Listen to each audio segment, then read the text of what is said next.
নমস্কার। কথায় কথায় কথামৃত অনুষ্ঠানের 256তম পর্বে আপনাদের স্বাগত। আপনারা এই অনুষ্ঠান দেখছেন প্রাণারাম বাংলা ইউটিউব চ্যানেলে, যেখানে সপ্তাহে 6 দিন সোম থেকে শনিবার সম্প্রচারিত হয় কথায় কথায় কথামৃত। আর কোষ্ঠীপাথর প্রাণারাম চ্যানেলে রবিবার করে সম্প্রচারিত হয় শ্রী শ্রী মায়ের কথা। সবগুলি অনুষ্ঠানই শুরুর সময় রাত্রি 9টা। শ্রী শ্রী রামকৃষ্ণ কথামৃততে আমরা গতদিন ছিলাম। আজকেও সানন্দে অবস্থান করব বলরাম বসু মহাশয়ের বাড়িতে 3রা জুলাই 1884 প্রসঙ্গে। শ্রীরামকৃষ্ণ সেখানে তাঁর স্বভাবসিদ্ধ বৈঠকি ভঙ্গিতে কথা বলছিলেন, আমরা সেগুলি শুনেছি। আর তিনি নিমন্ত্রণ করতে বলেছিলেন শশধর পণ্ডিত মশাইকে। একে শ্রীরামকৃষ্ণ খুব ভালোবেসেছেন, যদিও সম্ভবত শশধর পণ্ডিত তার থেকে বয়সে বেশ কিছুটা বড়, কিন্তু শ্রীরামকৃষ্ণ পরম ভালোবাসার সঙ্গে, পরম প্রেমের সঙ্গে এবং একটা কেমন স্নেহের ভাবে তার সঙ্গে কথা বলেছেন তার আধ্যাত্মিক কল্যাণ মঙ্গলের জন্য। সেই সব আমরা আগে শ্রবণ করেছি। বলরাম মন্দিরে শ্রীরামকৃষ্ণ বলেছিলেন যে শশধর পণ্ডিতকে যেন নিমন্ত্রণ করে নিয়ে আসা হয়। আমরা যতটা পর্যন্ত শুনেছি তাতে দেখেছি যে একজন চৌধুরী বাবু, তিনি পণ্ডিত মশাই, তাঁর আসবার কথা ছিল, তাঁরও আসবার কথা ছিল, কিন্তু তিনি আসেননি। কোনো একটা সামান্য কারণ দেখিয়ে তিনি আসেননি। তাতে শ্রীরামকৃষ্ণের খুব কষ্ট হয়েছে, ওর আপত্তি লেগেছে যে এই কারণটা দেখিয়ে সে এলো না। শ্রীরামকৃষ্ণ চাইছিলেন যে তিনি এসে উপস্থিত হন, কিন্তু তিনি ওই কারণটি দেখিয়ে উপস্থিত হননি। তা এইবারে আমরা গতকাল অবধি যতটা শুনেছিলাম তাতে দেখেছিলাম যে তারপরে তিনি আবারও সুন্দর করে সব প্রসঙ্গ করছিলেন ওই চৌধুরী বাবুর কথাটি হয়ে যাওয়ার পরে। আর শশধর পণ্ডিতের আসার দৃশ্যটি আসছে, শশধর পণ্ডিত এসে উপস্থিত হচ্ছেন, এরকম একটা ভূমিকা মাত্র করে একটুখানি স্মরণ করে উল্লেখ করে আমরা গতকালের প্রসঙ্গ সমাপন করেছিলাম। তার পরের অংশে যেখানে শশধর পণ্ডিতের আগমন হচ্ছে সেই জায়গাটিতে আজকে আমরা প্রবেশ করব শ্রী শ্রী রামকৃষ্ণ কথামৃততে, যার সূচনায় কথামৃতকার শ্রীযুক্ত মহেন্দ্রনাথ গুপ্ত বা শ্রীম বা মাস্টার মহাশয় উদ্ধৃত করছেন তব কথামৃতং তপ্ত জীবনং কবিভিরীঋতং কলমশাপহং শ্রবণ মঙ্গলং শ্রীমদাততং ভুবি গৃণন্তি ইয়ে ভূরিদা জনাঃ। মাস্টারমশাই লিখছেন, শ্রীযুক্ত শশধর দু একটি বন্ধু সঙ্গে ঘরে প্রবেশ করিলেন ও ঠাকুরকে প্রণাম করিয়া উপবিষ্ট হইলেন। এই শশধর পণ্ডিতের আগমন হচ্ছে। আমরা সেই সময় একটু প্রসঙ্গ তো স্মরণ করে নিই যে এটি 3রা জুলাই 1884 প্রসঙ্গ। এর আগে 25শে জুন 1884 শ্রীরামকৃষ্ণ কলকাতায় ভক্ত শ্রীযুক্ত ঈশান মুখোপাধ্যায় মহাশয়ের বাড়িতে এসেছিলেন। এসে শুনেছিলেন যে অনতি দূরেই শশধর পণ্ডিত মশাই একজন ভক্ত ভূধরবাবুর বাড়িতে এসছেন। তখন শ্রীরামকৃষ্ণ শশধর পণ্ডিতের সঙ্গে দেখা করতে গিয়েছিলেন, কথা হয়েছিল দুজনের মধ্যে। তারপরে 30শে জুন, মানে ওইটির কয়েকদিন পরেই 30শে জুন শশধর পণ্ডিত মশাই নিজেই দক্ষিণেশ্বরে শ্রীরামকৃষ্ণকে দর্শন করতে ও তাঁর অমৃত বাণী শ্রবণ করতে উপস্থিত হয়েছিলেন এবং অনেকক্ষণ দক্ষিণেশ্বরে ছিলেন। তারপরে এই 3রা জুলাই, যেদিন শ্রীরামকৃষ্ণ চেয়েছেন যে শশধর পণ্ডিত আসুন, কিন্তু তিনি এখনো পর্যন্ত আসেননি। এইবার যখন তিনি ঢুকছেন, শ্রীযুক্ত শশধর দুই একটি বন্ধু সঙ্গে ঘরে প্রবেশ করিলেন ও ঠাকুরকে প্রণাম করিয়া উপবিষ্ট হইলেন। শ্রীরামকৃষ্ণ সহাস্যে, আমরা সকলে বাসক শয্যা জেগে আছি, কখন বর আসবে। পণ্ডিত হাসিতেছেন। ভক্তের মজলিস। এই শ্রীরামকৃষ্ণের কি স্বাভাবিক ভাব, কিরকম একটা স্নিগ্ধ রসপূর্ণ তার উক্তি যে শশধর পণ্ডিতকে ওই রকম ভাবে বললেন। আমরা সকলে বাসক শয্যা জেগে আছি, কখন বর আসবে, মানে বাসর জেগে বসে থাকা আর কি, বা বাসর জাগিয়ে বসে থাকা, সেরকম ভাবে বলছেন। তো পণ্ডিত হাসিতেছেন। পণ্ডিত মশাই হয়তো জীবনে এই ধরনের মধুর সম্ভাষণ শোনেননি, আবার জীবনে এই রকম হীরক দ্যুতি সম্পন্ন আধ্যাত্মিক ব্যক্তিত্বেরও মুখোমুখি হননি। তো সেই যার ওই রকম ভাব, তিনি আবার এই কি সুন্দর করে বলছেন এবং পণ্ডিত মশাইকে কত গুরুত্ব দিচ্ছেন, তার উপস্থিতিতে নিজের যে আনন্দ হচ্ছে সেটা কি অপূর্বভাবে ব্যক্ত করছেন। পণ্ডিত হাসিতেছেন, ভক্তের মজলিস। বলরামের পিতা ঠাকুর উপস্থিত আছেন। ডাক্তার প্রতাপও আসিয়াছেন। ঠাকুর আবার কথা কহিতেছেন। তো বলরামবাবুর পিতৃদেব এর কথা মাস্টারমশাই আগে লিখেছেন যে ওই দিনকে তিনি উপস্থিত রয়েছেন, এবং শুধু তাই নয়, মাস্টারমশাই এটি বলেছেন যে বলরামবাবু অনেক চিঠি লিখে লিখে পুরী থেকে তাকে আনিয়েছেন। সেখানে জগন্নাথ দেবের সেবা আছে তাদের, কিন্তু সেখানে শ্যামসুন্দরের সেবা রয়েছে। তো সেখান থেকে তারা বলরামবাবুর পিতাকে বলরামবাবু অনেক অনুরোধ করে বলে চিঠি লিখে লিখে আনিয়েছেন যাতে তিনি শ্রীরামকৃষ্ণের দর্শন পান। তো এখানে মাস্টারমশাই বললেন যে বলরামের পিতা ঠাকুর উপস্থিত আছেন, ডাক্তার প্রতাপও আসিয়াছেন, ঠাকুর আবার কথা কহিতেছেন। শ্রীরামকৃষ্ণ শশধরের প্রতি। জ্ঞানের চিহ্ন প্রথম শান্ত স্বভাব, দ্বিতীয় অভিমান শূন্য স্বভাব। তোমার দুই লক্ষণই আছে। জ্ঞানের লক্ষণ বলছেন যে শান্ত হবে সে, তার মধ্যে অস্থিরতা থাকবে না, তিনি বিশেষ বিচলিত হবেন না কোনো বিষয়ে, শান্ত ভাব। আরেকটি হচ্ছে অভিমান শূন্য। তাহলে শান্ত কিন্তু খুব অহংকারী না, সেরকম নয়, শান্ত। আবার অভিমান শূন্য মানে অহংকার নেই, তার অহংকার নেই এবং তিনি শান্ত। শান্ত কথাটির মধ্যে ওইটি রয়েছে যে তিনি যে শুধু কথা কম বলেন তাই নয়, তার চাঞ্চল্য কম শুধু দৈহিক নয়, মানসিকও। তো তিনি কিনা একটি স্থিতি লাভ করেছেন, তো সেই জন্যে এইরকম হচ্ছে যে তার মধ্যে চাঞ্চল্য কম বা নেই বললেই চলে। বললেন শ্রীরামকৃষ্ণ, জ্ঞানের চিহ্ন প্রথম শান্ত স্বভাব, দ্বিতীয় অভিমান শূন্য স্বভাব। তোমার দুই লক্ষণই আছে। এই যে অভিমান শূন্যতা, অহংকার নেই, তার মানে নিজের প্রসঙ্গ তিনি করেন না, নিজেকে বড় করে কোনো প্রসঙ্গ তোলেনও না, তুলতে দেনও না। আরেকটি হচ্ছে যে তাকে যদি কেউ বিরূপ কিছু বলে তাতেও তিনি বিচলিত হন না। তাহলে প্রথমটি বরং সহজ, দ্বিতীয়টি শক্ত। তো জ্ঞানীর মধ্যে এই শান্ত ভাব যে তিনি নিন্দা প্রশংসা কোনোটিতেই বিচলিত হচ্ছেন না, অভিমান শূন্য এবং শান্ত। শ্রীরামকৃষ্ণ বলছেন শশধর পণ্ডিত মশাইকে যে তোমার দুই লক্ষণই আছে, দুই লক্ষণই আছে। তারপর বলছেন জ্ঞানীর আর কতকগুলি লক্ষণ আছে।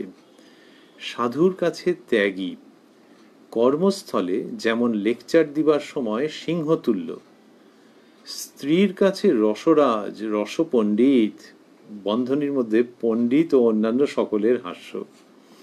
শ্রীরামকৃষ্ণ এটি বলছেন যে জ্ঞানীর এইরকম স্বভাব, এবং সেখানে বলেন যে সাধুর কাছে ত্যাগী।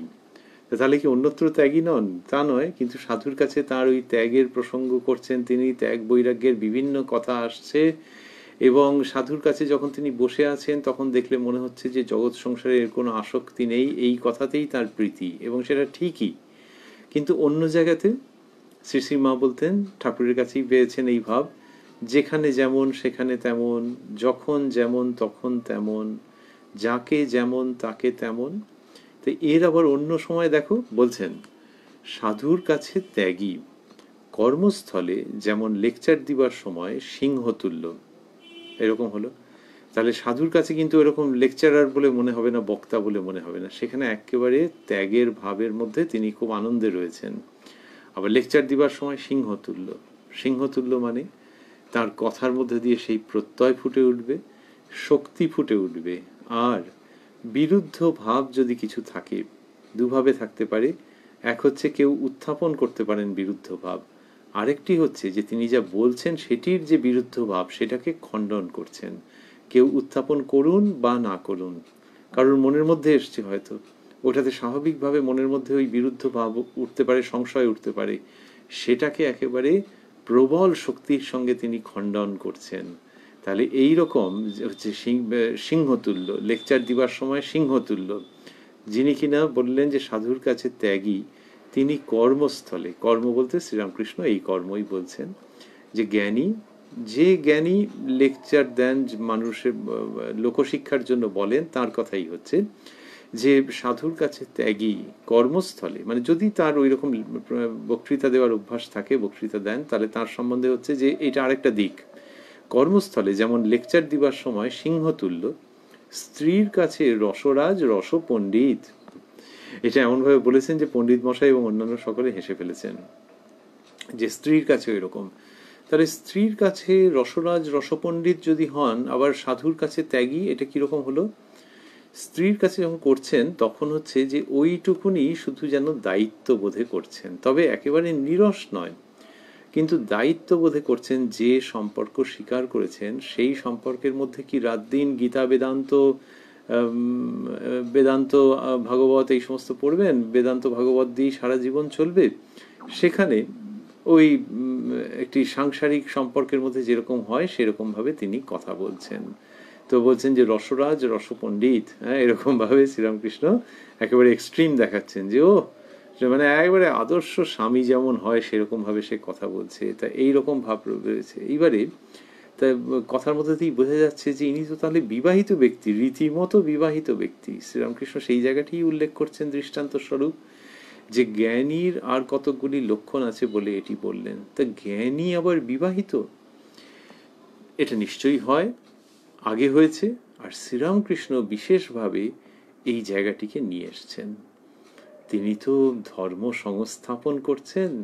স্থাপকায় চ ধর্মস্য সর্বধর্ম স্বরূপিণে অবতার বরিষ্ঠায় রামকৃষ্ণায় তে নমঃ, এই যখন আমরা ভাবছি, বলছি, উচ্চারণ করছি মহাজন প্রণীত বাণী, তখন তো ভাবছি যে ধর্ম সংস্থাপন করছেন তিনি। সেখানে এই বিবাহিত জীবনের মধ্যে, সংসার জীবনের মধ্যে যে সম্ভাবনা, সেটির কথা তিনি বলছেন, এবং সেটি শুধু তাত্ত্বিকভাবে নয়, তিনি সেই রকম দৃষ্টান্ত নিয়ে আসছেন। এবং এখানে দেখছি যে তিনি বলছেন জ্ঞানীর আর কতকগুলি লক্ষণ বলে ওই প্রসঙ্গ চলে গেল, যেখানে বোঝাই যাচ্ছে যে ইনি বিবাহিত পুরুষ। ভারতবর্ষে আগে যে ঋষিরা ছিলেন, ঋষিদের যে যুগ, সেই সময় তাঁরা যা রচনা করেছেন, যেমন উপনিষদ, ঋষিদের রচনা, তাদের প্রায় সকলেই বিবাহিত।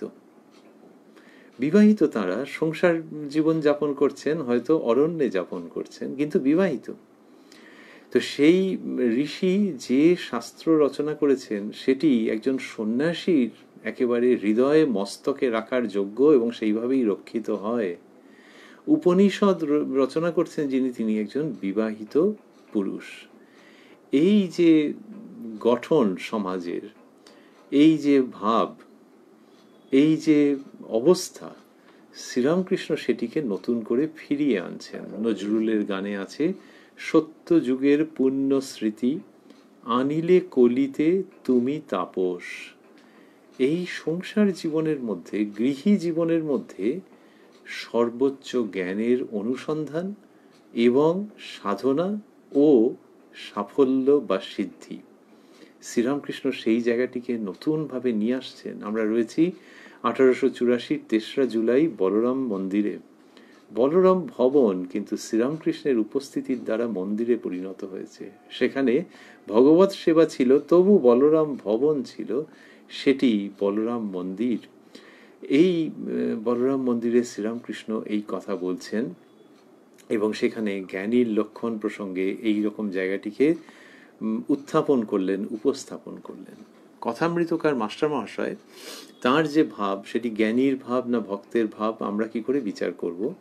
কিন্তু তার মধ্যে জ্ঞানীর লক্ষণ যে ছিল, তার মধ্যে ভক্তের ভাব যে ছিল, সেটা বললে কম হয়ে যায়। আর যাই বলা হোক না কেন, সেটা বাহুল্য মতো মনে হতে পারে, কারণ এটা তো প্রতিষ্ঠিত সত্য যে তিনি ভক্ত, তিনি অত্যন্ত গভীর অর্থে ভক্ত। আবার তার যে জ্ঞানীর স্বভাব, সেটিও মানুষজন দেখেছেন। শ্রীরামকৃষ্ণের দেহাবসানের পরেও যখন মাস্টারমশাইকে দেখেছেন, মনে হচ্ছে যেন উপনিষদের একজন ঋষি উঠে এলেন। সেই মাস্টারমশাই আবার বাড়িতে যখন কথা বলছেন স্ত্রীর সঙ্গে, তখন কিন্তু একদম সংসারে যেরকম কথা হয় সেরকম ভাবে বলেছেন। কে দেখেছে? দেখেছেন যারা মাস্টারমশাইয়ের কাছে থেকেছেন। শ্রীমদর্শনে কতক কতক সেটি লিপিবদ্ধ আছে, যে সেখানে সংসার জীবনের দিক দিয়ে কিন্তু মাস্টারমশাই একদম ঠিকঠাক। সেখানে কোনো অভিযোগের জায়গা তিনি রাখছেন না জ্ঞানত। এই যে একটা সংসারীর মধ্যে এই অবস্থায়, এটা শ্রীরামকৃষ্ণ নিজের হাতে করে এই দৃষ্টান্ত তুলে ধরছেন, এই দৃষ্টান্ত নির্মাণ করছেন। শুধু যে মাস্টারমশাইয়ের ক্ষেত্রে তাই নয়, তার এই ভাবধারার মধ্যেই এটি দেওয়া রয়েছে যে সন্ন্যাস জীবনের উচ্চতম আদর্শের কথা তিনি যে শুধু বলেছেন তাই নয়, অদ্ভুত আলোকে সেটিকে আলোকিত করেছেন, এবং যাদের মধ্যে ত্যাগের ভাব আছে তাঁরা প্রবলতমভাবে আকৃষ্ট হন শ্রীরামকৃষ্ণের কথায় ত্যাগের জীবন যাপন করবার জন্যে। সেই সঙ্গে গৃহী জীবনকে শুধু পিঠে হাত বুলিয়ে বলা নেই যে তোমারও হবে। গৃহী জীবনকে ওই রকম দেখাচ্ছেন যে জ্ঞানী ভক্ত সংসারে রয়েছে, আর স্ত্রীর সঙ্গে এরকম ব্যবহার করে, লেকচার দেওয়ার সময় এরকম করে, সাধুর কাছে থাকলে এরকম করে।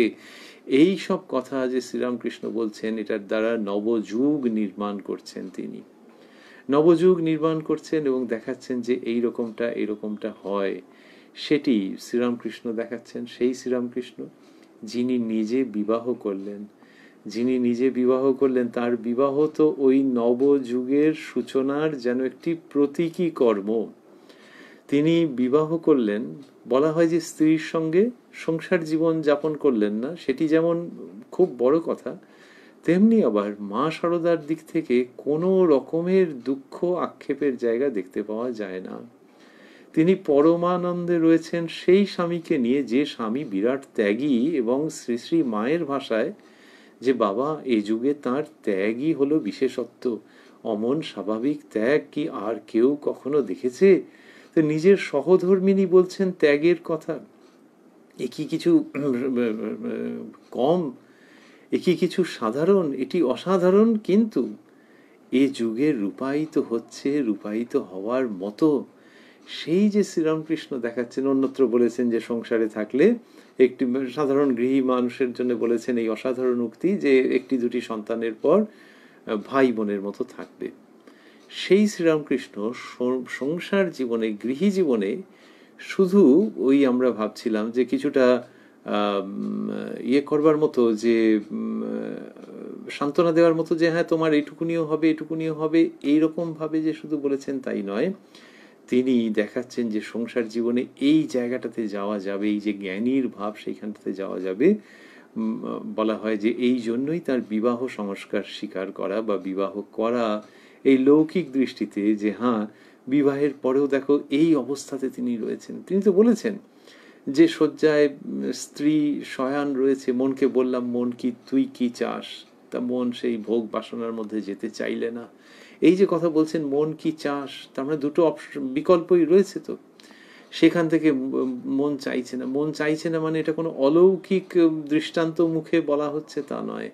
মন চাইছে না মানে শ্রীরামকৃষ্ণ মানুষের জায়গা থেকেই দেখাচ্ছেন যে মন বিচার করে দেখছে যে না, এর মধ্যে চিরন্তন মূল্য নেই, লাস্টিং ভ্যালু নেই, সেজন্য মন সেখানটাতে থাকতে চাইছে না। এই যে শ্রীরামকৃষ্ণ দেখাচ্ছেন, তিনি সংসার জীবনের যে সম্ভাবনা সেটাকে কোথায় নিয়ে চলে যাচ্ছেন। সংসার জীবনের একটা ছাদ থাকে, তো যে মাথার উপরে একটা ছাদ থাকবে। সাধু সন্ন্যাসীর মাথার উপরে ছাদ নাও থাকতে পারে, গাছতলায় রয়েছেন তিনি হয়তো, তা মাথার উপরে আর কোথায় সেই পাকা ছাদ। সংসারীর ছাদ রয়েছে। শ্রীরামকৃষ্ণ সেই ছাদটাকে নষ্ট করেননি, কিন্তু সেটাকে আকাশের উচ্চতায় নিয়ে গেছেন। নিয়ে গিয়ে সংসার জীবনের মধ্যে এই যে জায়গাটি সেটিকে তুলে ধরছেন। এখানে বললেন জ্ঞানীর আর কতকগুলি লক্ষণ আছে। সাধুর কাছে ত্যাগী, কর্মস্থলে যেমন লেকচার দিবার সময় সিংহতুল্য, স্ত্রীর কাছে রসরাজ রসপণ্ডিত। তারপর বলছেন বিজ্ঞানীর স্বভাব আলাদা, যেমন চৈতন্যদেবের অবস্থা, বালকবৎ, উন্মাদবৎ, জড়বৎ, পিশাচবৎ। বিজ্ঞানীর বলছেন যে আলাদা অবস্থা, যেমন চৈতন্যদেবের। এই বিজ্ঞান মানে শ্রীরামকৃষ্ণ শেখাচ্ছেন যে যখন কেউ অদ্বৈত বোধ সেইখানে উপনীত হয়ে সেটিকেও অতিক্রম করে যাচ্ছেন এবং সেই চৈতন্যকে সমস্ত জগতে অনুস্যুত দেখতে পাচ্ছেন, জগৎ চৈতন্যে উদ্ভাসিত দেখতে পাচ্ছেন এবং জগতের সঙ্গে চৈতন্য সত্তা যেটি সেই অদ্বৈতভাবে তিনি পেয়েছেন তার কোনো গুণগত পার্থক্য দেখছেন না আনন্দের সঙ্গে। সেটি হচ্ছে বিজ্ঞান বা ওইটি বিজ্ঞানীর অবস্থা। দ্বৈতভাবে হচ্ছে ইষ্ট এবং তিনি, এই দুই। অদ্বৈতভাবে পুরো চৈতন্য, সবটাই চৈতন্য, অখণ্ড চৈতন্য, কিন্তু তবু একটা দ্রষ্টা থেকে যাচ্ছে এবং সেই দ্রষ্টা দেখছে এইবার যে ওই চৈতন্য সত্তাই সমগ্র জগতে নানা রূপে নানা নামে প্রকাশিত। দ্বৈত ভাবনার মধ্যে সর্বত্র ইষ্ট দর্শনের সঙ্গে এটির তফাৎ আছে। এটি হচ্ছে অদ্বৈতকে অতিক্রম করে জগৎ সংসারকে বিস্মিত আনন্দে সেই চৈতন্যের সঙ্গে অভেদ রূপে পুনরাবিষ্কার করা। সেই বিজ্ঞানীর অবস্থা যখন হয় তখন তার লক্ষণ শ্রীরামকৃষ্ণ বলছেন যে বিজ্ঞানীর স্বভাব আলাদা। যেমন চৈতন্যদেবের অবস্থা বালকবৎ, উন্মাদবৎ, পিশাচবৎ, বালকবৎ, উন্মাদবৎ, জড়বৎ, পিশাচবৎ, যেই 4 রকমের অবস্থা হয় বলে বলছেন বালকের অবস্থার ভিতর আবার বাল্য, পৌগণ্ড, যৌবন। পৌগণ্ড অবস্থায় ফচকিমি, উপদেশ দিবার সময় যুবার ন্যায়। তা বললেন যে বালকের মধ্যে এই 3 রকম, বাল্য, পৌগণ্ড, যৌবন। এইটা পরমহংসের মধ্যে দেখা যায়। তার মধ্যে পৌগণ্ড কথাটিকে প্রথমেই বললেন যে পৌগণ্ড অবস্থায় ফচকিমি, ফাজলামি মারছে অন্যদের সঙ্গে, কিন্তু তিনি বিজ্ঞানী তার অবস্থা।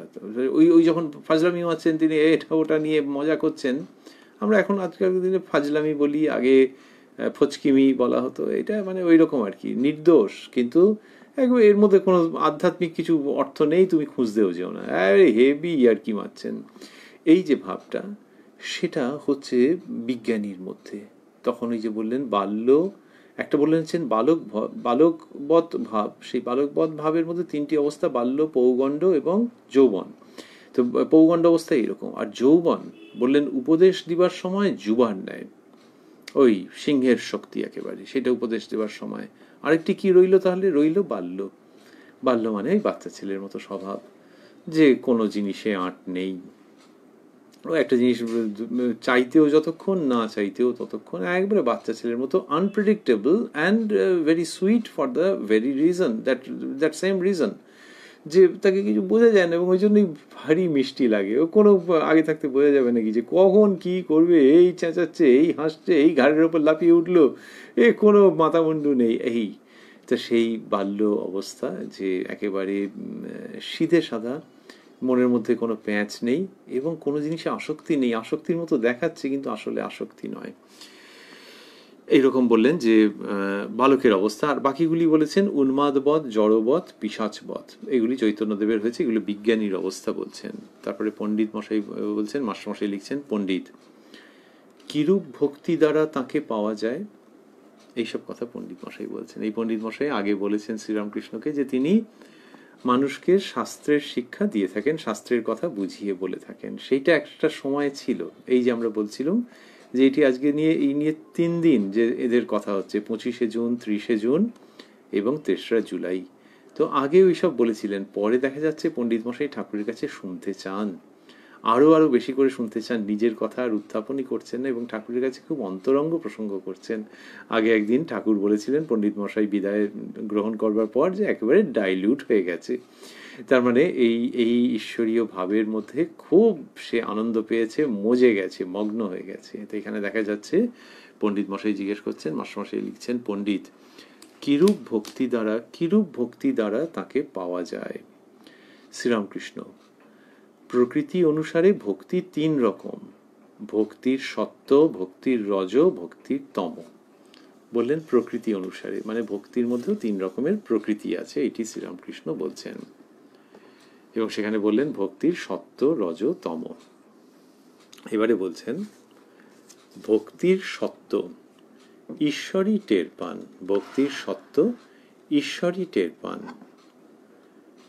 সেরূপ ভক্ত গোপন ভালোবাসে, হয়তো মশারির ভিতর ধ্যান করে কেউ টের পায় না। সত্যের সত্য, বিশুদ্ধ সত্য হলে ঈশ্বর দর্শনের আর দেরি নাই। যেমন অরুণোদয় হলে বোঝা যায় যে সূর্যোদয়ের আর দেরি নাই। ভক্তির সত্য প্রসঙ্গে এই যে ঈশ্বরই টের পান, তার মানে আর কেউ জানতে পারে না। সংসারে রয়েছেন যেখানেই থাকুন, অন্যেরা বুঝতে পারে না যে ভক্ত বলে বোঝে, কিন্তু এই রকম অবস্থা বুঝতে পারে না। ভক্তির সত্য ঈশ্বরই টের পান, সেরূপ ভক্ত গোপনে ভালোবাসে। হয়তো মশারির ভিতর ধ্যান করে কেউ টের পায় না। তার লোকে ভাবছে ইনি এখনো ওঠেননি, কিন্তু মশারির ভিতরে তিনি ধ্যান করছেন। এই হয়তো বলে শ্রীরামকৃষ্ণ জি বলছেন, এটি খুব চমৎকার দৃষ্টান্ত, যে মশারির ভিতর ধ্যান করছে কেউ টের পাচ্ছে না, এটিকে তিনি বলছেন ভক্তির সত্য। আবার বললেন, এরপরে বলছেন যে সত্যের সত্য, বিশুদ্ধ সত্য হলে ঈশ্বর দর্শনের আর দেরি নাই। সত্যের সত্য যখন হচ্ছে, তার মানে কি, যে এটার একেবারে চূড়ান্ত বিকাশ যখন হচ্ছে, তখন ঈশ্বর দর্শনের আর দেরি নাই। যেমন অরুণোদয় হলে বোঝা যায় যে সূর্যোদয়ের আর দেরি নাই। তার মানে আকাশ যখন লাল হচ্ছে তখন বুঝতে পারা যাচ্ছে যে আর সূর্যোদয়ের দেরি নেই। সেই রকমভাবে কি হয়েছে, এর যখন এই ভক্তির সত্য ভাব যখন আসছে এবং সেটি যখন তার চূড়ান্ত বিকাশ হচ্ছে, তখন বিশুদ্ধ সত্য তখন বোঝা যাচ্ছে যে ঈশ্বর দর্শনের আর দেরি নেই। যেমন সূর্যের আগে, ওই সূর্যোদয়ের আগে আকাশ যখন লাল হচ্ছে তখন বোঝা যাচ্ছে যে সূর্যোদয়ের আর বেশি দেরি নেই, সেরকমটা হয়। এটি ভক্তির সত্য অবস্থার কথা বলছেন। তারপর বলছেন, ভক্তির রজ যাদের হয় তাদের একটু ইচ্ছা হয় লোকে দেখুক আমি ভক্ত। কি সুন্দর হিউমারের সঙ্গে একটা প্রসঙ্গকে উপস্থাপন করা। ভক্তির রজ যাদের হয় তাদের একটু ইচ্ছা হয় লোকে দেখুক আমি ভক্ত। সে ষোড়শোপচার দিয়ে পুজো করে, গরদ পরে ঠাকুর ঘরে যায়, গলায় রুদ্রাক্ষের মালা, মালায় মুক্তা, মাঝে মাঝে একটি সোনার রুদ্রাক্ষ। তো বলছেন যে ভক্তির রজ, তো তাদের ইচ্ছে হচ্ছে যে একটু আমি যে ভক্ত এটা দেখুক লোকে। তো অন্য সেটা ইচ্ছে যার নেই, তার হচ্ছে ভক্তির সত্য। আর কিরকম সুন্দর যে একটু একটু বিশদ করছেন, তা দিয়ে পুরো ছবিটা ধরতে পারা যাচ্ছে। যে বোঝা গেল না সেরকমও নয়, আবার অনেকটা ধরে বিবরণ দিলেন তাও নয়। ইংলিশে যেটাকে সাধারণত বলা হয় অ্যাবসলিউট ইকোনমি অফ ওয়ার্ডস, সেই ইকোনমি করছেন শ্রীরামকৃষ্ণ। বললেন সে ষোড়শোপচার দিয়ে পুজো করে। তাহলে ষোড়শোপচার দিয়ে পুজো, তার উত্তর হচ্ছে যে সবসময় তো ওরকম করা হয় না, সংক্ষিপ্ত পুজোও হয়, কিন্তু সেই ব্যক্তি ওই ষোড়শোপচার পুজো করবে আর লোকেদেরও বলবে যে এখানে ষোড়শোপচার পুজো হয়, বুঝলেন, আসবেন দেখতে, ষোড়শোপচার পুজো হয়। কিন্তু এইরকম একটা ভাব যে লোকেও একটু জানুক। সে ষোড়শোপচার দিয়ে পুজো করে, মানে ষোড়শ উপচার, সে ষোড়শোপচার দিয়ে পূজা করে, গরদ পরে ঠাকুর ঘরে যায়। আচ্ছা, মহা মুশকিল, অন্য কাপড় পরে গেলেও তো হতো নাকি এরকম কোনো ডিভাইন ইউনিফর্ম বলে আছে, কিন্তু না, বা গরদ, আর ওর যা দাম আর বলছি না। তো গরদ পরে ঠাকুর ঘরে যায়, গলায় রুদ্রাক্ষের মালা, মালায় মুক্তা, মাঝে মাঝে একটি সোনার রুদ্রাক্ষ। তাই যখন মালা ঘোরাচ্ছে তখন ওগুলো ঝিকঝিক ঝিকঝিক করছে মাঝে মাঝে। তাহলে বুঝতে পারছো কিরকম লেভেলের ভক্ত। এইটি হচ্ছে, কিন্তু একেও মান্যতা দিচ্ছেন যে এর মধ্যে কিন্তু ভক্তির ভাব রয়েছে। আর ভক্তির ভাব যে রয়েছে, সে একটু চাইছে যে একটু লোকে একটু জানতেও পারুক। এবার ভক্তির তম, এইখানে শ্রীরামকৃষ্ণ যেরকম বলছেন, এমনিতে কি হয় যে সত্য, তার নিচে রজ, তার নিচে তম। রজগুণের মধ্যে অনেক সীমাবদ্ধতা, তমগুণের মধ্যে প্রচুর সীমাবদ্ধতা। শ্রীরামকৃষ্ণ ভক্তির সত্য, ভক্তির রজ থেকে যখন ভক্তির তমতে আসছেন, তখন একটা ইউটার্ন হচ্ছে, যে না, এ তো অন্যরকম। বলছেন, ভক্তির তম যেমন ডাকাত পড়া ভক্তি। ডাকাত ঢেঁকি নিয়ে ডাকাতি করে, আটটা দারোগার ভয় নাই, মুখে মারো লোটো, উন্মাদের ন্যায় বলে হর হর হর, বম বম, জয় কালী, মনে খুব জোর, জ্বলন্ত বিশ্বাস। জ্বলন্ত বিশ্বাস শব্দ দুটিকে মাস্টারমশাই স্থূলাক্ষরে দিয়েছেন। এই ভক্তির তম, এটির শ্রীরামকৃষ্ণ খুব অনুমোদন করেন, এটির প্রশংসা করেন। তিনি এখানে বললেন যে ভক্তির তম যেন ডাকাত পড়া ভক্তি। আগেকার দিনে কি আতঙ্ক, কি প্রচণ্ড ভয় যে এক জায়গায় ডাকাত পড়েছে, আরে বাপরে, হাড় হিম হয়ে যাবে। আর তাদের কি চিৎকার, কি আওয়াজ! ডাকাত ঢেঁকি নিয়ে ডাকাতি করে, 8টা দারোগার ভয় নাই যে ও 1-8টা দারোগা আছে ছুটে আসবে, 8খানা এলে কিছু করতে পারবে না। 8টা দারোগার ভয় নাই, মুখে মারো লোটো, ওই রকম হুঙ্কার মারছে। উড়ে পাস উন্মাদের ন্যায় বলে হর হর হর, বম বম, জয় কালী, এসব আবার ভগবানের নামও উচ্চারণ করে। আর সত্যি সত্যি ডাকাতি করে নিয়ে যায়, তো সমস্ত নিয়ে চলে যায়, লোকের একেবারে রক্ত জল হয়ে যায়। মুখে উন্মাদের ন্যায় বলে এগুলি বললেন, বলছেন মনে খুব জোর জ্বলন্ত বিশ্বাস। এটি ভক্তের প্রসঙ্গে চলে এলেন, যার ভক্তির তম। তাহলে ডাকাত পড়া, কোথায় ডাকাত পড়ছে? ঈশ্বরের রাজত্বে, যে দিতেই হবে। ভক্তি, প্রেম, দর্শন দিতেই হবে।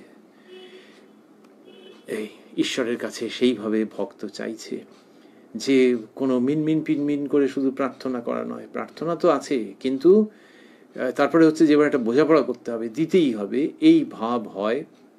এই ভাবের প্রশংসা করছেন শ্রীরামকৃষ্ণ, বলছেন যেন একটু পরেও আমরা দেখব যে সেই কথাতেই আসছেন যে এইরকম ভাব থাকতে হবে, যে তার কাছে কেড়ে করে নিতে হবে। তা কেড়ে করে তো ডাকাতেরা নেয়, হ্যাঁ নেয়, আবার বাপ মায়ের কাছ থেকে সন্তানও নেয়, যে দিতেই হবে। লাভ মেরে পড়লো, একবারে পড়ে নিয়ে ছিনিয়ে নিয়ে গেল, বলে যা নিয়ে গেল।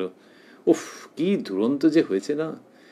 এই সেই রকম ঈশ্বরের কাছে ওই বাচ্চা ছেলে যেরকম লাভ মেরে পড়ে, তার থেকে অনেক বেশি ডাকাতদের মতো, একেবারে ডাকাতদের মতো ঝাঁপ মেরে পড়ে, মারো লোটো, ওই ভঙ্গি ঈশ্বরের সঙ্গে যে দিতেই হবে, এইটা শ্রীরামকৃষ্ণ দেখাচ্ছেন এবং এটা শেখাচ্ছেন।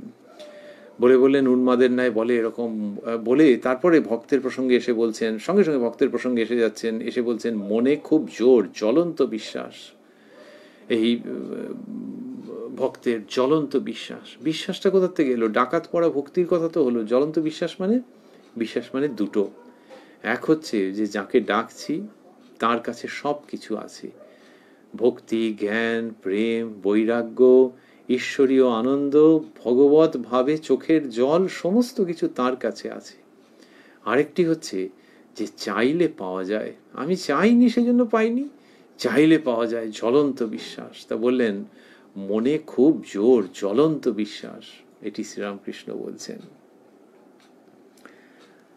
এই ভক্তির সত্য, ভক্তির রজ, ভক্তির তম, এই 3 রকম বললেন। লক্ষণীয় যেটি আমরা বলছিলাম যে বর্ণনায় ইকোনমি অফ ওয়ার্ডস আছে, যে শব্দ ব্যবহার করছেন খুব একেবারে সুন্দরভাবে, বেশিও নয় কমও নয়।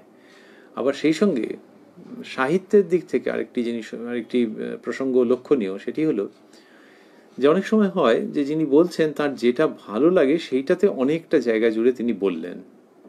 শ্রীরামকৃষ্ণ কিন্তু যখন বর্ণনা দিচ্ছেন তার ওই ভক্তির তমর দিকে জোর রয়েছে, বোঝাই যাচ্ছে, কিন্তু বর্ণনার সময় 3টে বর্ণনাই প্রায় সমান সমান। এই ভক্তির সত্য একটু বেশি আছে বর্ণনা।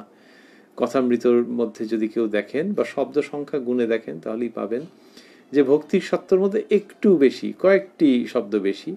ভক্তির রজ আর ভক্তির তম প্রায় সমান সমান আকারের বর্ণনা।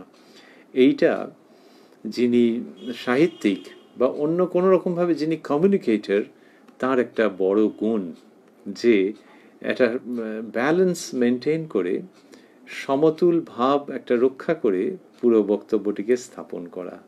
শ্রীরামকৃষ্ণ সেটি করছেন কথামৃতের মধ্যে। শ্রী শ্রী রামকৃষ্ণ কথামৃতের মধ্যে এইরকম অনেক জায়গা দেখতে পাওয়া যায় যেখানে শ্রীরামকৃষ্ণের এই দিকগুলি খুব পরিস্ফুট।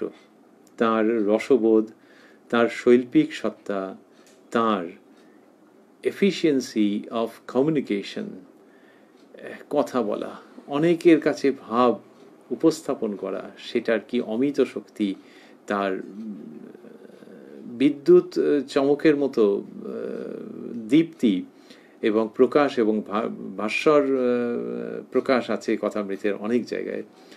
এখানে যখন বললেন যে ভক্তির তম বলবার পর বলছেন, ওই যে বললেন মনে খুব জোর জ্বলন্ত বিশ্বাস, তারপর বলছেন শাক্তদের ওই রূপ বিশ্বাস কি, একবার কালী নাম দুর্গা নাম করেছি, একবার রাম নাম করেছি, আমার আবার পাপ।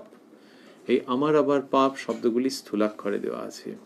বললেন যে শাক্তদের ঐরূপ বিশ্বাস। আর ওখানে বলরামবাবুর পিতৃদেব রয়েছেন, তিনি একজন পরম বৈষ্ণব মানুষ।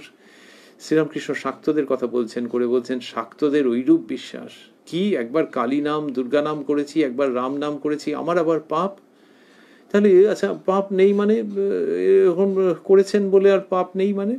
শ্রীরামকৃষ্ণ বলছেন নেই মানে নেই। এমনি লৌকিক বিশ্বাসের উদাহরণ দিয়ে বলতেন যে নেই নেই বললে সাপের বিষও নেই হয়ে যায়। আর সত্যি আধুনিক চিকিৎসা বিদ্যায় ওই সাইকোসোম্যাটিক কানেকশনের কথা বলা হয় তো, যে মনের দিক থেকে যে তুমি কি করতে পারবে তার সীমারেখা নির্ণয় করা খুব মুশকিল। মনের দিক থেকে যদি, মনের জোর যদি তোমার থাকে, মনের দিক থেকে যদি ভাবো যে আরোগ্য হয়ে যাবে, তাহলে ওষুধের ক্ষমতাকে ছাপিয়ে যায় সেটা। এরকম কত কেস আছে। তো শ্রীরামকৃষ্ণ বলছেন যে ওই বিশ্বাস, তাহলে মনের শক্তিতে দেহের রোগ পালিয়ে যেতে চায়, আর এইখানে মনের শক্তিতে আধ্যাত্মিকতার ক্ষেত্রে যে সীমাবদ্ধতা, সেইটা শেষ হয়ে গিয়ে নতুন সম্ভাবনার জাগরণ হয়। বললেন যে শাক্তদের ঐরূপ বিশ্বাস কি, একবার কালী নাম দুর্গা নাম করেছি, একবার রাম নাম করেছি, আমার আবার পাপ। এটা বলা মানেই হচ্ছে যে তার আগের যে কর্ম, সেই কর্মের যে ফল, সেই ফল খণ্ডন হয়ে যায় এবং সেই ব্যক্তি নতুন করে পাপ কার্যের মধ্যে আর লিপ্ত হতে পারেন না, যেহেতু তার যে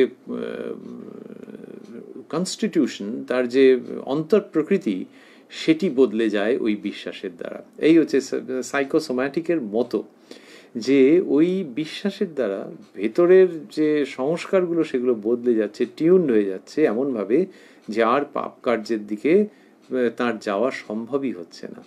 তার দেহ মন কিচ্ছু এই পাপের দিকে যাবে না। তা বললেন যে শাক্তদের ঐরূপ বিশ্বাস কি, একবার কালী নাম দুর্গা নাম করেছি, একবার রাম নাম করেছি, আমার আবার পাপ। এইবার বলরাম বাবুর বাবার সামনে একটি কথা বলবেন।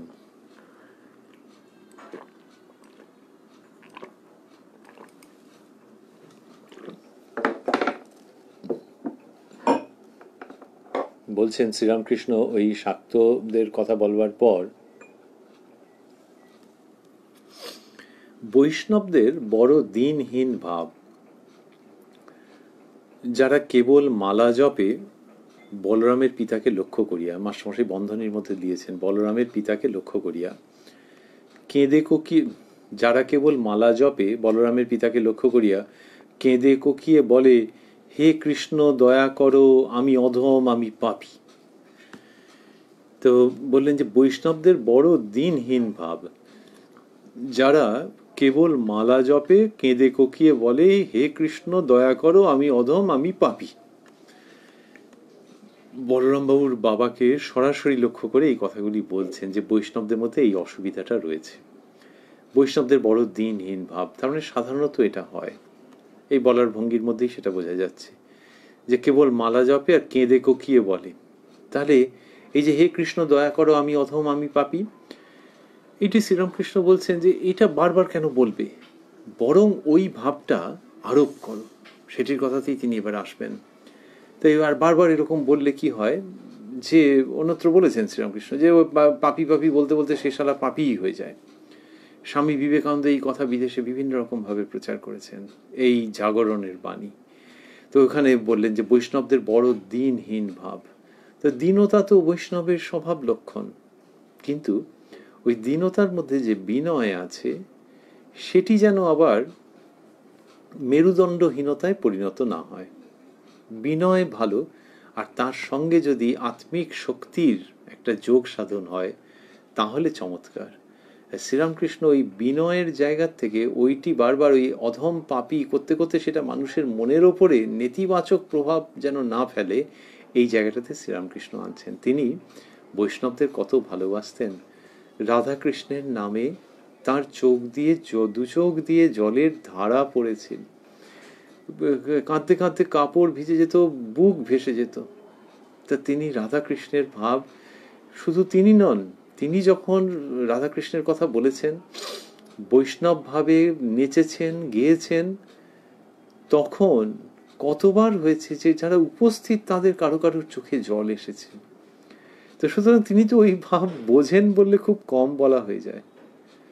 ওই অঙ্গে ধারণ করে আছেন, সেই তিনিই বলছেন যে ওই দিনহীন ভাবটা ঠিক নয়। বলে বলছেন, এমন জ্বলন্ত বিশ্বাস চাই যে তার নাম করেছি আমার আবার পাপ, রাত দিন হরিনাম করে আবার বলে আমার পাপ। ওই রকম ভাবে বললেন শ্রীরামকৃষ্ণ যে এই রকম জ্বলন্ত বিশ্বাস, জ্বলন্ত বিশ্বাস কথাটি আবার এলো, এমন জ্বলন্ত বিশ্বাস চাই যে তার নাম করেছি আমার আবার পাপ। অর্থাৎ ওই ভক্তির তম শাক্তদের মধ্যে সাধারণত যেটি খুব দেখতে পাওয়া যায়, শ্রীরামকৃষ্ণ বলছেন সেটি এই বৈষ্ণব ভাবের মানুষদের মধ্যে নিয়ে আসতে হবে, এবং সেটি নিয়ে এলে তাদেরই নিজস্বভাবে অগ্রগতি খুব ত্বরান্বিত হবে।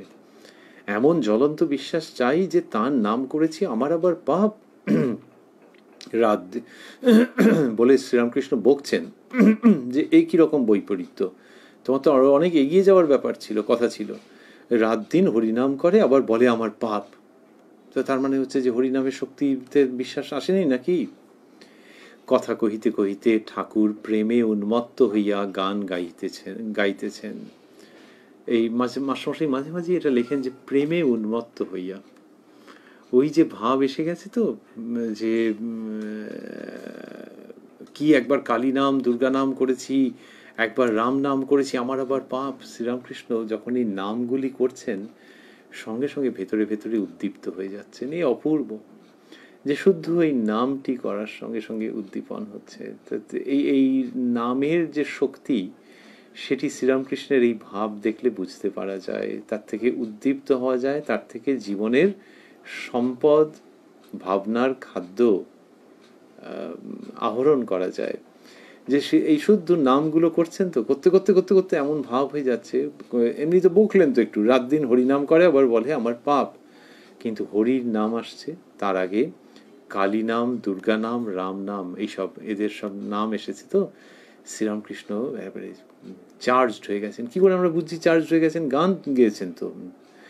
মাস্টারমশাই লিখছেন ঠাকুর প্রেমে উন্মত্ত হইয়া গান গাইতেছেন। তা প্রেমে উন্মত্ত কোথা থেকে হলেন? ওই নামের সঙ্গে সঙ্গে নামীর প্রতি যে প্রেম ভেতরে, সেটা উদ্দীপ্ত হয়ে উঠছে আগুনের মতো, সেটি শিখাময় হয়ে উঠছে, শুধু পোড়ায় না। এই দিয়ে জগৎকে নতুন করে দেখা যায়, এবং যিনি দেখেন এই আগুনকে তার মনের কালিমা দগ্ধ হয়ে যায়। ভেতরের সেই উদ্দীপন হচ্ছে শ্রীরামকৃষ্ণের, যখন তিনি ঈশ্বরীয় নাম করেছেন এবং প্রেমে উন্মত্ত হয়ে গেছেন শ্রীরামকৃষ্ণ। এই প্রেমের শিখা, প্রেমাগ্নির লেলিহান শিখা, যা মানুষকে পোড়াচ্ছে না কিন্তু ধর্ম আধ্যাত্মিকতার অন্য স্তরে উন্নীত করে দিচ্ছে। প্রেমে উন্মত্ত হয়েছেন শ্রীরামকৃষ্ণ এবারে পাগলের মতো, যার জগতের কোনো কিছুতে তার ভ্রুক্ষেপ নেই, কোনো দিকে নজর নেই, কোনো দিক সম্পর্কে তিনি সচেতন নন। কথা কহিতে কহিতে ঠাকুর প্রেমে উন্মত্ত হইয়া গান গাইতেছেন, আমি দুর্গা দুর্গা বলে মা যদি মরি, আখেরে এ দিনে না তারও কেমনে জানা যাবে গো শঙ্করী। নাসি গো ব্রাহ্মণ হত্যা করি ভ্রূণ, সুরাপান আদি বিনাশী নারী, এসব পাতক না ভাবি তিলেক, ওমা ব্রহ্মপদ নিতে পারি, আমি দুর্গা দুর্গা বলে মা যদি মরি। কিন্তু এটি গাইছেন প্রেমে উন্মত্ত হয়ে, যে মাকে মনে পড়ছে। ওই যে একটু আগে বলেছেন একবার কালী নাম দুর্গা নাম করেছি, একবার রাম নাম করেছি, এখানে মাকে মনে পড়ছে, মায়ের প্রতি ভালোবাসা উতলে উঠছে। যেমন এই প্রবল বিশ্বাস, জ্বলন্ত বিশ্বাস, অগ্নিময় বিশ্বাসের প্রসঙ্গ আসছে, তেমনি মায়ের প্রতি ভালোবাসা একেবারে উথাল পাথাল করছে গানের মধ্যে দিয়ে। আমি দুর্গা দুর্গা বলে মা যদি মরি, মরার সময় আমি চলে যাওয়ার সময় যদি তোমার নাম করি, তাহলে কোথায় যাব? তোমায় চ্যালেঞ্জ দিচ্ছি, আমি দেখি তুমি কি করো। আমি দুর্গা দুর্গা বলে মা যদি মরি, আখেরে দিনে না তারও কেমনে জানা যাবে গো শঙ্করী। এ দিনে, এই দিন ভাব রয়েছে, কিন্তু তার মধ্য থেকে যে আমি জানি যে তোমার কাছে আমার বলবার মতো কিছু নাই। কি লিস্টই করব তোমার কাছে? আমার কি সম্পদ, আমার কি অর্জন, আমার কি যোগ্যতা, আমার কি সাধন, ওসব আমি জানি। কিন্তু স্টিল আমি বলছি, মরবার সময় যদি তোমার নাম নিয়ে মরি, আমি দুর্গা দুর্গা বলে মা যদি মরি, আখেরে এ দিনে না তারও কেমনে জানা যাবে গো শঙ্করী।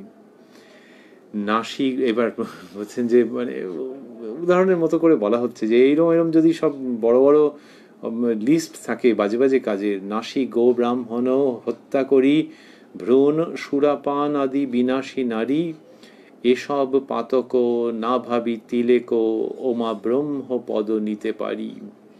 এই এই এত দূর পর্যন্ত যদি করা হয়ে গিয়ে থাকে তাও আমি ভাবি না যদি তোমার নাম করি তাহলে আমি ব্রহ্মপদ নিতে পারি।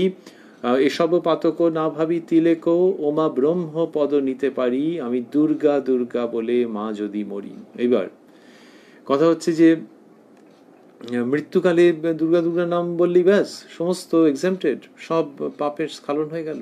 একটি হচ্ছে যে হ্যাঁ নামের এরকম মহিমা, আরেকটি হচ্ছে যে পদকর্তা এরকমভাবে বলছেন যে আখেরে দিনে না তারও কেমনে, যে যদি শেষ সময় দুর্গা নাম মুখে আমি যদি উচ্চারণ করি, শেষ সময় ওই নাম উচ্চারণ কার হয়?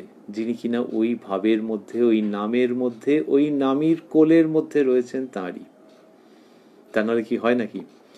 শেষ সময় মানুষের কি রকম কি হবে, তার কত আতঙ্ক হতে পারে, কত ভয়, কিন্তু যিনি কিনা ওই নামের মধ্যেই রয়েছেন তাঁরই তো হবে। আমি দুর্গা দুর্গা বলে মা যদি মরি, তাহলে এইটা ওই নামের মধ্যে থাকলে তবেই হবে। তবে তিনি যখন শেয়ার করছেন, যিনি গান লিখছেন তিনি তো শেয়ার করছেন, অন্য যারা সেই কবিতাটি পড়বে, সেই গানটি পড়বে, সেই গানটি গাইবে, সেই গানটি শুনবে, তাদের সকলের সঙ্গে শেয়ার করছেন। তো সেখানেই বলছেন যে জানো এরকম হবে যে যদি আমি ওই নাম নিয়ে মরতে পারি না, ওই যে গানে আমি লিখেছি যে মাকে বলে রেখেছি যে মা দেখি মার সাধ্য কি, যে আমাকে আমাকে পরিত্রাণ না করে যান কোথায়, পরিত্রাণ কোথা থেকে, এই ভবসাগরে যাতে আর এসে পড়তে না হয়। আবার তিনি ওখান থেকে শেষ সময় তুলে নিয়ে আবার না সাগরে ফেলে দেন। উফ, সাগরে হাবুডুবু, দম বন্ধ হয়ে যাওয়ার জোগাড়। প্রথম প্রথম মনে হয়েছিল খুব ভালো, নাচা গাওয়া ফুর্তি আনন্দ একেবারে চিরকাল চলবে, তারপরে নাকানি চোবানি। আর তিনি আবার মৃত্যুর পর আবার তুলে নিয়ে ভাড়াস করে এখানে ফেলে দেবেন না তো, না। ওই যে গানে লিখেছি যে তিনি যদি না পরিত্রাণ করেন দেখা যাবে তার সঙ্গে। তা আমার সেই জোর আছে, আমি মায়ের সঙ্গে সেরকমভাবে বুঝেছি, সেই জন্যই গানে লিখেছি এই ভাব, আমি দুর্গা দুর্গা বলে মা যদি মরি, আখেরে দিনে না তারও কেমনে জানা যাবে গো শঙ্করী।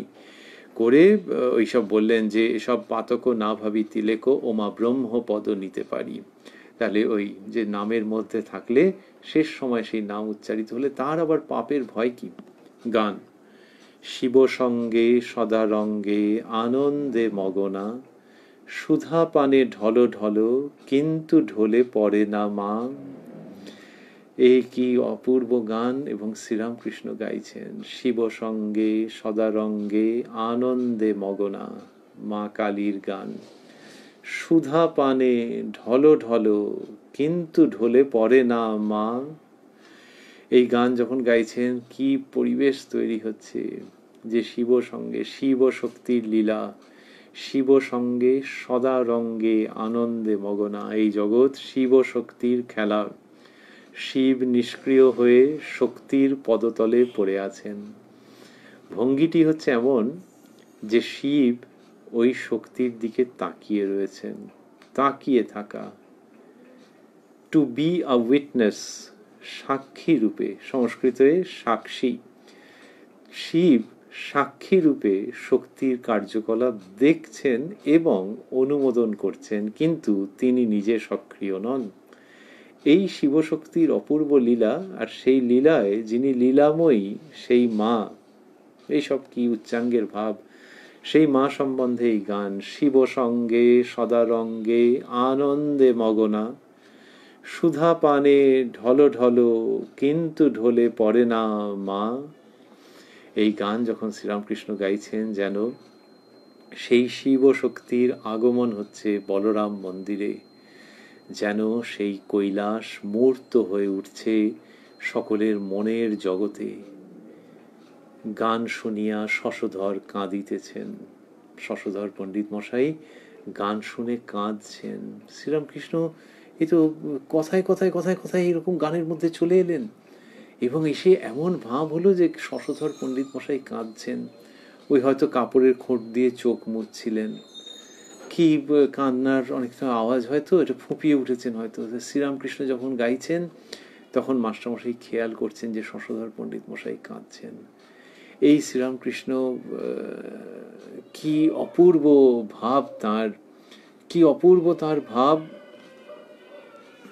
যে সেইটিতে শশধর পণ্ডিত মশাই কাঁদতে আরম্ভ করলেন। এই জায়গাটিতে আমরা থামব, এরপরেও প্রসঙ্গ চলবে, অপূর্বভাবে চলবে, অসাধারণভাবে চলবে, এবং আরও গান অন্যরা গাইবেন, কিন্তু এই জায়গাতে আজকের দিনে আমরা থামব। শ্রীরামকৃষ্ণের কৃপা সাপেক্ষে আগামীকাল আবারও মিলিত হব আমরা কথায় কথায় কথামৃত অনুষ্ঠানে রাত্রি 9টায় প্রাণারাম বাংলা ইউটিউব চ্যানেলে। আমরা রয়েছি উদ্বোধন কার্যালয়ে প্রকাশিত শ্রী শ্রী রামকৃষ্ণ কথামৃতর 500 পৃষ্ঠায়। আর দেখছি যে শ্রীরামকৃষ্ণ যখন গাইছেন এই দৃশ্যটি আমাদের মনে পড়ছে শেষ করতে করতে। তার আগে আমরা সব শুনলাম তো, আজকে আমরা শুনলাম যে শ্রীরামকৃষ্ণ বললেন, জ্ঞানীর লক্ষণ বললেন, বিজ্ঞানীর স্বভাব বললেন, তারপরে ভক্তির 3 রকমের কথা বললেন, ভক্তির তম বলতে বলতে এই মাতৃসঙ্গীতে চলে এলেন, আর এসে এই গান গাইলেন যখন শশধর পণ্ডিত মশাই কাঁদতে আরম্ভ করলেন। পণ্ডিত মশাইয়ের জ্ঞানীর স্বভাব, শ্রীরামকৃষ্ণ সেটিকে নষ্ট করছেন না, কিন্তু তার সঙ্গে ভক্তির মাধুর্য আনছেন। আর এখানে বলরামবাবুর পিতাকে উপলক্ষ করে তার দিকে তাকিয়ে যে কথা বলছেন, তার মধ্যে আবার ভক্তির স্রোতের মধ্যে জ্ঞানের শক্তিকে নিয়ে আসছেন। ভক্তির স্রোত যেন একটা তিরতির করে বইছিল, যেন একটা নদী, তার মধ্যে জ্ঞানের শক্তি এসে অন্যভাবে সেই স্রোতকে বলবতী করছে। তো এই শুধু প্রার্থনা আর পাপ আর দোষ স্বীকার এইরকম ভাব নয়, তার মধ্যে ওই জ্ঞানের এবং শক্তির শাক্ত সাধনার যে ভাব, বিশেষ করে ভক্তির তম। আমরা জ্ঞানের কথা বলছিলাম, জ্ঞানের কথা মানে এই শাক্তের যে তম ভাব, এই তমভাবের যে বিশেষত্ব সেটিকে ওই বৈষ্ণব ভক্তির মধ্যে শ্রীরামকৃষ্ণ আনছেন, এনে অপূর্ব একটি ধর্মস্রোতের তিনি জন্ম দিচ্ছেন, সন্ধান দিচ্ছেন, অনুসরণ করবার প্রেরণা দিচ্ছেন, আহ্বান জানাচ্ছেন। এখানে সেইটি যে করছেন, ওই যে পরিবেশ সৃষ্টি হচ্ছে, সেখানে জ্ঞানী মানুষ এমনিতে যিনি জ্ঞান চর্চা করেন, শাস্ত্র ব্যাখ্যা করেন, সেই শশধর পণ্ডিত মশাই কাঁদতে আরম্ভ করছেন। শিব সঙ্গে সদা রঙ্গে আনন্দে মগনা, সুধা পানে ঢলো ঢলো কিন্তু ঢোলে পড়ে না মা। এই গান যখন গাইছেন তখন শশধর পণ্ডিত মশাই অশ্রু বিসর্জন করছেন। মাস্টারমশাই লিখছেন, গান শুনিয়া শশধর কাঁদিতেছেন। এই যে কান্না, শ্রীরামকৃষ্ণ বলছেন যে নরেন্দ্রনাথকে বলেছিলেন, অন্যদেরও বলেছেন, নরেন্দ্রনাথকে বলেছিলেন যে লোকে মাঘ ছেলের জন্য ঘটি ঘটি কাঁদে, ঈশ্বরের জন্য কে কাঁদছে বল। আর অন্যদেরও বলেছেন যে সংসারের জন্য কত রকম করে মানুষের ঘটি ঘটি কাঁদে, এই কথা বিভিন্নভাবে বলেছেন বিভিন্ন সময়ে, কিন্তু ঈশ্বরের জন্য কে কাঁদছে। ঈশ্বরের জন্য যে চোখের জল, সেটির যে মূল্য শ্রীরামকৃষ্ণ তার কথা বলেছেন। ঈশ্বরের জন্য চোখের জল মানে খুব উচ্চ অবস্থা, এটি বলেছেন। ঈশ্বরের জন্য চোখের জল অনেক সুকৃতি থাকলে হয়, অনেক সৌভাগ্য থাকলে হয়, এইটি শ্রীরামকৃষ্ণ নির্দেশ করেছেন। ঈশ্বরের জন্য চোখের জল মানে তুমি অনেক দূর এগিয়ে গেছো, এটি বলেছেন। আর সবচেয়ে বড় কথা, ঈশ্বরের জন্য চোখের জলের উত্তরাধিকারী রূপ করে রেখে গেছেন আমাদের সকলকে। লোকে ধন সম্পদের উত্তরাধিকারী করে রাখে, ব্যাংক ব্যালেন্সের উত্তরাধিকারী করে রেখে যায়। শ্রীরামকৃষ্ণ সর্বোচ্চ সম্পদের উত্তরাধিকারী তো করেছেনই, তার মধ্যে এটি অবশ্যই থেকে যাচ্ছে যে ভগবানের জন্য চোখের জল, সেই উত্তরাধিকার যেন তিনি আমাদের দিয়ে গেছেন। উত্তরাধিকারী করেছেন মানে আমাদের অধিকারী করেছেন, ওইটি দিয়ে গেছেন, যেটি তার মধ্যে ছিল সমস্ত সম্পদ, সেই সম্পদের উত্তরাধিকারী করেছেন, সেটি হচ্ছে ঈশ্বরের জন্য চোখের জল। তো যে শ্রীরামকৃষ্ণ বলছেন যে তার জন্য কে কাঁদছে বল, তাহলে সাংসারিক দায়িত্ব কর্তব্য তিনি সব ফেলে দিতে বলেছেন, বা সাংসারিক কারণে যে কাঁদছে সেগুলো সমস্ত বৃথা, এরকম ভাবে বলেননি, কিন্তু বলছেন লোকে তো কাঁদে। আর এই যে সর্বশ্রেষ্ঠ যে জায়গা, যে তাকে পাওয়া হচ্ছে না, এর জন্য মনে কোনো দুঃখ হয় না, মনে কোনো শূন্যতা বোধ হয় না? এটা বলা মানে কিন্তু নেতিবাচক জায়গায় নিয়ে যাচ্ছেন না। ওই যে তার জন্য কে কাঁদছে বল, তার মানে তিনি চাইছেন এই কান্নার উত্তরাধিকার তার ভক্তরা প্রাপ্ত হোক। সেটি শ্রীরামকৃষ্ণ করছেন। শশধর পণ্ডিত মশাইকে আমরা দেখছি কাঁদতে। কেন কাঁদবেন? কাঁদবেন ওই জন্যে যে কোনো সাংসারিক অপ্রাপ্তির জন্যে, মোহভঙ্গের জন্যে, শোকের জন্য ক্রন্দন এটি নয়। এটি হচ্ছে ওই ভেতর থেকে একেবারে উঠে আসা যে সেই তিনি যিনি আমার সবচেয়ে আপনার, যার সঙ্গে আমার চিরকালের সম্পর্ক, তাকে পাইনি এখনো। এই গানটা শুনতে শুনতে, এই কথাটা শুনতে শুনতে তার কথা মনে পড়ে গেল, কিন্তু তাকে এখনো পাইনি। এটাকে বলা হয় অব্যক্ত বেদনা। কোনো ভাষা দিয়ে পুরোপুরি প্রকাশ করা যাবে না ভেতরটা কেমন করে উঠছে মানুষের, এবং চোখের কোণে জল আসছে। শ্রীরামকৃষ্ণ বুঝিয়েছেন যে সেটা মানুষের জীবনের এক মহা শুভক্ষণ। তাই এই ৩রা জুলাই 1884 প্রসঙ্গ পড়তে পড়তে আর ঠাকুরের গান শিব সঙ্গে সদারঙ্গে আনন্দে মগনা সেটি স্মরণ করতে করতে, আর শশধর পণ্ডিত মশায়ের চোখের জল ফেলা সেটিকে ভাবতে ভাবতে, ওই যে মাস্টারমশাই বললেন গান শুনিয়া শশধর কাঁদিতেছেন, সেটিকে ভাবতে ভাবতে আমরা ভাবছি যে শ্রীরামকৃষ্ণ আমাদের এই আনন্দপূর্ণ ধর্ম দিয়ে গেছেন, যে ধর্মের মধ্যে বৈষ্ণবের ভাব রয়েছে, দীনহীন ভাব, তার মধ্যে দীনতার ভাবটা রয়েছে, হীন ভাব নয়, দীনতার ভাব রয়েছে, শাক্তের বিশেষ করে ভক্তির তমর যে প্রবল পরাক্রমী ভাব সেটি রয়েছে, এবং এই সব মিলিয়ে সেই সচ্চিদানন্দের নানান রকমভাবে উপাসনা। যিনি দ্বৈত তিনিই অদ্বৈত, যিনি অদ্বৈত তিনিই দ্বৈত, যিনি সাকার তিনি নিরাকার, যিনি নিরাকার তিনিই সাকার। এই সমস্তটা মিলিয়ে তার মধ্যে একটা খুব ঘন উষ্ণ, ওই অনেক সময় ইক্ষু রসের সঙ্গে, আখের রসের সঙ্গে তুলনা করা হয়েছে, তপ্ত ইক্ষু রস, সেই রকম খুব ঘন উষ্ণ এবং জীবনদায়ী ধর্ম শ্রীরামকৃষ্ণ সেটি মানুষকে দিয়ে যাচ্ছেন, যেখানে কিনা ওই ভক্তির ঘনত্ব রয়েছে, আর বৈষ্ণব ভক্তির ঘনভাব, আর তার মধ্যে শাক্ত তমভক্তির উষ্ণতা, সেইটা মিলে যে ধর্ম শ্রীরামকৃষ্ণ সেটি দিচ্ছেন। এবং সেই ধর্মের বিরাট বড় সম্পদ হচ্ছে, লোকে বলে মুক্তোর মতো অশ্রুবিন্দু, যে অশ্রু মানুষকে মুক্ত করে দেয় সর্ব অর্থে, সেই মুক্ত সম অশ্রুবিন্দু তথা মুক্ত হয়ে যাওয়ার মহামন্ত্র যেখানে আমরা পাচ্ছি, সেই শ্রী শ্রী রামকৃষ্ণ কথামৃতকে আমাদের সমস্ত জীবন, দেহ, মন, সত্তা সব কিছু দিয়ে আভূমি প্রণতি। ওং নিরঞ্জনং নিত্যম অনন্ত রূপং ভক্তানুকম্পাধৃত বিগ্রহং বৈ ঈশাবতারং পরমেশমিড্যং তং রামকৃষ্ণং শিরসা নমামঃ।